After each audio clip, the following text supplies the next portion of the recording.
Hello dear students, बेटा important question है आपके पास। क्वेश्चन में आपको बेटा मॉड फाइंड करना है। तो मॉड हम कैसे चेक करते हैं बेटा? मॉड के लिए बेटा आपको देखना होता है जो फ्रीक्वेंसी है, हाईएस्ट फ्रीक्वेंसी आप चेक करेंगे। हाईएस्ट फ्रीक्वेंसी आ रही है आपके पास 60 to 80 क्लास, तो ये आपके पास मॉडल क्लास हो जाती है। ठीक है, अब मॉड फाइंड करने का जो फॉर्मूला है वो है आपके पास mod is equal to L plus F1 minus F0 upon में 2F1 minus F0 minus F2 multiply में हाइट। अब आपको ये जो F1, F0, F2 आपको कैसे फाइंड करना है?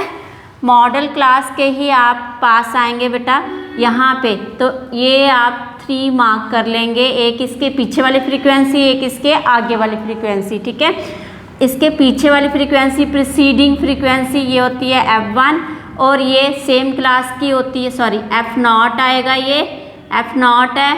F1 आपके पास सेम क्लास, एंड जो आगे की फ्रीक्वेंसी है मॉडल क्लास के आगे की उसको बोलते हैं सक्सीडिंग, ठीक है, फ्रीक्वेंसी। तो ये आपके पास आएगी F2।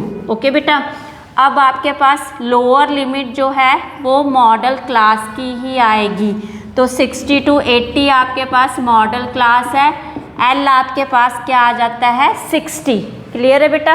तो आप यहाँ वैल्यू डालेंगे 60 प्लस F1 आपने निकाला सेम क्लास, जो भी आपके पास मॉडल क्लास है, F0 इसके पीछे वाली जो क्लास है, और 2 मल्टीप्लाई 12 माइनस 10 माइनस F2 आपके पास जो है सक्सीडिंग फ्रीक्वेंसी मल्टीप्लाई में हाइट जो आपके पास क्लास इंटरवल चल रहा है इसका डिफरेंस होता है, तो इसका डिफरेंस हमारे पास क्या है 20 ही है। ठीक है, तो ये आपने 20 रखा यहाँ पे। 60 प्लस 2 मल्टीप्लाई 20 अपॉन में 24 माइनस 16, तो ये आ जाएगा आपके पास 60 मल्टीप्लाई में 40 अपॉन में 8, कट किया आपने 5 आया यहाँ पे बेटा, तो ये आ गया 65।